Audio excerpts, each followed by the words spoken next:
Hi, it's me again with Corel Draw Tips and Tricks, and this is part 2 of this. And I've already done one. While I was waiting for my video to load, I went back and looked at the post, and somebody suggested to do this, which makes a lot of sense. Take you just a 2-point line and try to put it from node to node on that line. Now you've got that line still selected, so double click on your thickness and let's make it 4 points.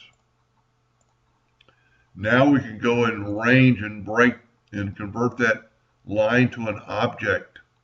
Now we've got that item selected. We're going to hold down our shift key and select. So we'll have both of them and then weld it. Now we still have some interior lines, but this is probably a little faster than the way I did it earlier. Let's take our shape tool and let's move that node up to there. And let's delete this line, and this line, and this line. That might be a little quicker, faster, and then all you'd have to do is do the same thing down here. Now on this line, I would almost do it the way of the first video, just move the nodes.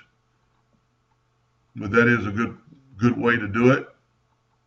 And I thank him for suggesting that, and hope that made a little sense. Thank you for watching.